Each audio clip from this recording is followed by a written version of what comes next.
Welcome to the first video lecture of our cell unit.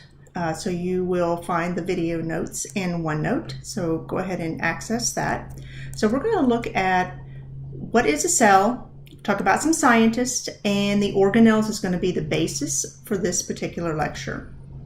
So a cell is literally the smallest unit, and it carries on all the process of life. So if you think about it, it's similar to your body or an animal's body and all the organs inside. So we're functioning as a unit. So a cell inside has little organs, and we'll talk more about what organelles are, but they carry on all the functions of a cell. So think of it that way. A few scientists we need to know about. Don't worry about the dates. I just gave you the dates, just kind of a reference of time. So the first one is Robert Hooke, and he does spell it with an E, so be careful about that. And he observed cork, and cork comes from a dead plant. Make sure you know that. And what he looked at, he looked in the microscope and he saw little boxes. And he was a monk, and so it reminded him what his room was called, and they were called cells. So hence he named what he saw in the microscope cells. So they are dead plant cells. This is Robert Hooke. If you Google him, you'll find different images. This one looks a little different than the other ones because he's wearing a wig. Remember, at that time period, they wore wigs. This is his microscope. Look how far we've come from this using a candle and a mirror to now we have a digital microscope hooked up to a computer. So this is this image. This is what he saw. So it reminded him of little boxes. This is a thin slice of cork cells. Our next scientist is Anton van Leeuwenhoek. You may see a different spelling for his first name. Main thing I'm looking for is the von Leeuwenhoek. He was a microscope maker, and he's the first one to observe living cells. So about 10 years after Hooke, he was able to process and look at living cells. So this is what he looks like, and he actually kind of developed this powerful microscope. Doesn't look like much, but here's the lens. And then here's his focusing knob. And of course, he uses a light source, more likely a candle. And he was able to use this to look at his living cells. For the cell theory, we're going to look at three different scientists. And they're about the 1800s. Our first one is Schleiden. He was a botanist, and he focused on plants, and it's about 1838. Our second scientist was Schwann. And he looked at nerve cells more specifically, but he was a zoologist. So together, the two of them came up, since one was a botanist, looked at plants, one was a zoologist, looked at animal cells. They concluded that all living things are made up of or composed of cells. Our next scientist, I had that little graphic, Schwann, think of ice cream. Our next scientist is Virchow, and he came up with that cells come from other pre-existing cells. So basically, he was explaining the process of mitosis and meiosis. So cells have to replicate or come from other cells, pre-existing cells. So make sure you know that. That's why I put in parentheses pre-existing. So the three of them together, all their theories, is known as a cell theory. Make sure you know that. The cell theory has two parts, and it's going to be a combination of the three scientists. So Schleiden and Schwann said that cells are the units of structure and function. So looking at plant cells and animal cells, so they're the basis of all organisms. Whereas Virchow, cells come from pre-existing cells, mitosis, meiosis. So I put this in here because some people just think, oh, cells are round, that's it. For animal cells and square cells are plants, cut and dry. But it's actually, cells really, the shape of them depend on their function. So for example, the skin cells, your epidermis, they're flat and irregular shaped, so they fit together like a jigsaw puzzle, covering your body surface. They can even be different sizes. So the cells in your intestines are a different shape than the cells in your lungs, for example.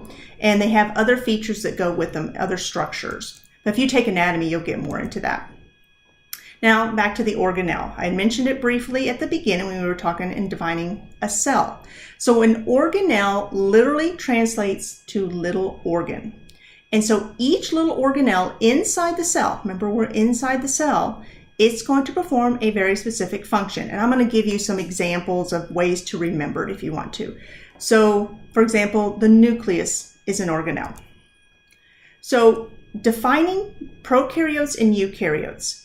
Eukaryotes, they contain a nucleus and they have membrane-bound organelles. That means that there is a structure holding that organelle together. And we'll look at some of the organelles that have membranes. So eukaryotes are plants, animals, fungi, protozoa, and algae. So you can remember it, you are a eukaryote. A prokaryote, they lack a nucleus. So their genetic material is filling up the entire area. And then they also lack a membrane surrounding the organelles. So for example, there's no membrane around the nuclei, and that's why the DNA is floating around. So bacteria is an example of a prokaryote. It's a lower organism on the hierarchy. So parts of the cell, this is the bulk of it. So there are three main parts of a eukaryote. That's what we're going to focus on, of a eukaryote cell. We have the cell membrane, the cytoplasm, and the nucleus. If any part of this is damaged or missing, the cell will not function. Okay, so the nucleus is obviously like the brain. The cytoplasm is, think of the fluid that makes up, so it'd be like the blood in our body. If we didn't have blood, we wouldn't survive. If we didn't have a brain, we wouldn't survive. If we didn't have skin, we wouldn't survive. So think of it that way. So the cell membrane, this is the outside membrane of a plant cell or an animal cell, is also called the plasma membrane. I don't care which one you reference it. There's another membrane around the nucleus, and it's called the nuclear membrane. So maybe if you refer to this one as a cell membrane, it may help you because people get that confused all the time.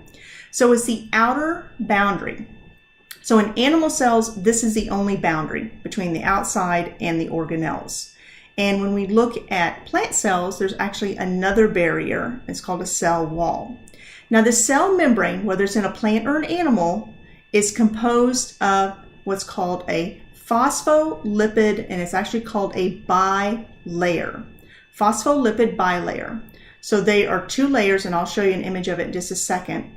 But there are little holes in this membrane, and it allows things to pass in and out. Our next lecture will get into that osmosis, diffusion, active and passive transport. So right now we don't need to worry about that, but we'll focus on the phospholipid bilayer.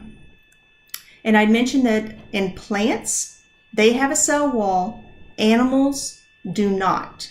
So the reason why is because plants don't have a skeleton, and so they need some kind of support. So the cell wall basically acts like their skeleton. When they're rigid and full and you water your plants, they're going to be firm and they're going to stand upright. Okay, this is our phospholipid bilayer. So it's this orange and yellow structure here. All the blue that's sticking through it, all the different shape, those are different kinds of proteins, and they're channels, and that allows things to move in and out. I've got a lot of things going on. What I want you to focus on is just one of these. So phospholipid molecule. So there's a head and there's a tail. And the heads are hydrophilic, okay? And the tails are hydrophobic. So if it's philic, they like water, so it's going to pull things in. If it's phobic, it's going to push them out. So it's kind of a push-pull through the membrane. And we're looking at small things that would pass through, for example, water. So the philic, the water molecule comes in, it's drawn in, and then the tails push it to one side. So it's phobic, and then it's going to pull it back out, the philic part. So that's just a really bare bone explanation of that. We'll look a little more later. So just recognize that this is a phospholipid bilayer, and one of these is a phospholipid molecule. So the bilayer, so there's two layers. Cytoplasm. More specifically, it's called cytosol. Cytoplasm, kind of an older term. Cytosol, you'll see in your newer books. Use either term, it doesn't matter to me. So this is the fluid, jelly-like material inside the cell. If this dries up, the cell will die. Remember those three main components of a cell? So if this dries out, it's going to die. and it surrounds and supports all of the organelles. So it's all continuously moving, it's motion like our circulatory system. So when you look at a cell, this is an animal cell, so for the most part it is round in shape. This dark pink is the nucleus, we'll get to that. But everything inside is kind of hard to see it, but that's the cytoplasm. Everything filling inside, and because of the microscope and the magnification, you really can't see any other organelles. So, but the main ones you can see would be the cell membrane, the cytoplasm, the nucleus, and then we'll talk about the nucleolus inside. Those are the main structures you see inside. Next we have the nucleus, the nucleolus, and the nuclear membrane, and I'm even going to mention, talk about the nuclear pore in just a second. So the nucleus is this entire structure, kind of looks like a golf ball, has all these little holes. Inside the nucleus is going to direct the activity of the cell. So it's the brain of the cell. And inside we have the DNA. So this is where our DNA is made, and it's where it's kept. Now the little holes allows for a particular molecule to get out, but it is not DNA. The only molecule that can get out that's made inside is RNA. And RNA is going to help us making protein later, and also making ribosomes, which makes protein. And so the RNA is found or associated with the nucleolus. Now be very careful on the spelling. Look how close they are. So you really need to pay attention. So it could be nucleus, nuclei, or nucleolus, nucleoli. Okay, so you just got to be very careful and deliberate on how you say it and how you spell it. Then we have the nuclear membrane. It can also be called the nuclear envelope. Now remember, the cell membrane surrounds the entire cell. The nuclear membrane surrounds the nucleus. So that's the membrane-bound nuclei that I was referring to earlier. Chromatin we'll see later. That's kind of the first stages of making DNA. So when we talk about replication, transcription, translation, we'll get back to chromatin a little bit later.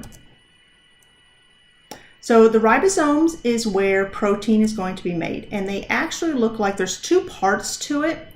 We'll do an activity second semester, and there's two subunits, but when you're looking at it, they look like little balls.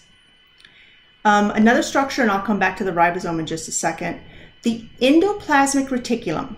It's abbreviated ER, but if it's on a quiz or a test, you might need to spell that out. So make sure you understand that. Just don't think I need to put ER for everything. There are two types of ER. There's a rough and a smooth. But the function of both are channels, tubes, and it's going to connect all of the organelles. So think of it like, you could talk about an intracellular circulatory system, or a bigger picture, you can think of all the roads and highways that connect all the cities. So here are the two types, and you need to be able to recognize these organelles and identify them. Not only what they look like, but identify their function. So the rough ER, the main difference is that there are ribosomes on it, and there's also free-floating ribosomes in the cell. And the smooth ER has no ribosomes. So if it's rough, it's bumpy with ribosomes. Smooth, no ribosomes. Next is the Golgi apparatus, and people usually get this confused with the endoplasmic reticulum. The function of this is to package, process, and secrete contents.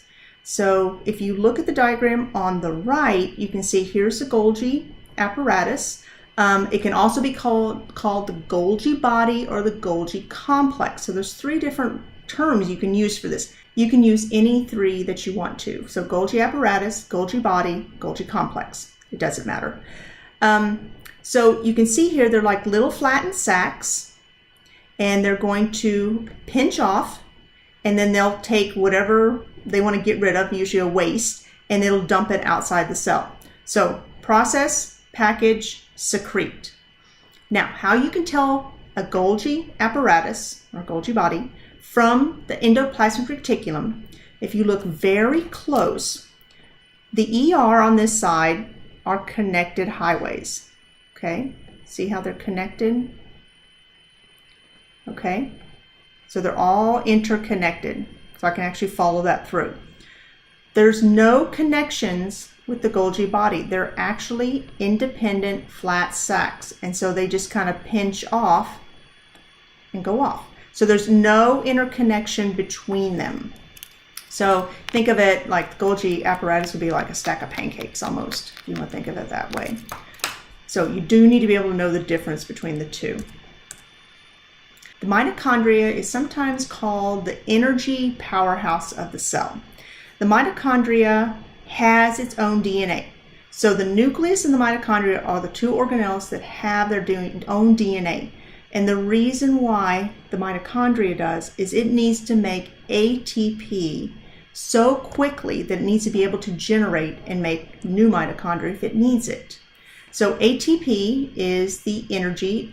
We mentioned it earlier, it's kind of like a rechargeable battery.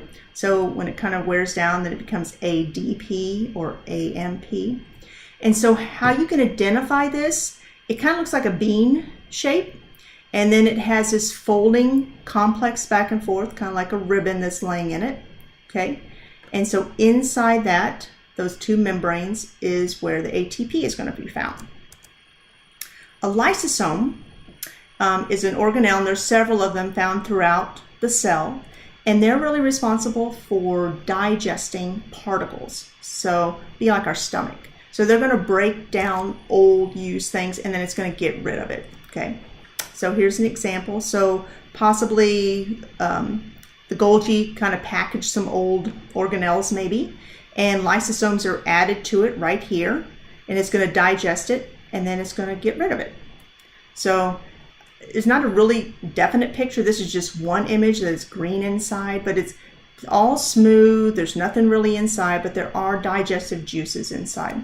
And what's kind of an interesting fact is that we have a gene in our body that when we're developing inside the womb, there's a gene that turns on, and when we're first being developed, we have on our hands like little limb buds, okay? So all of our fingers and toes are connected.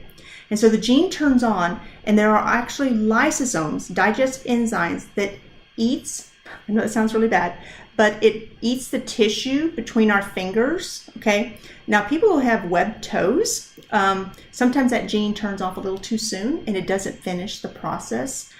Next, we have vacuoles. Vacuoles look a lot like a lysosome, but they're a little bit different in their function. So inside a vacuole is something called cell sap. Now, animal cells do have vacuoles.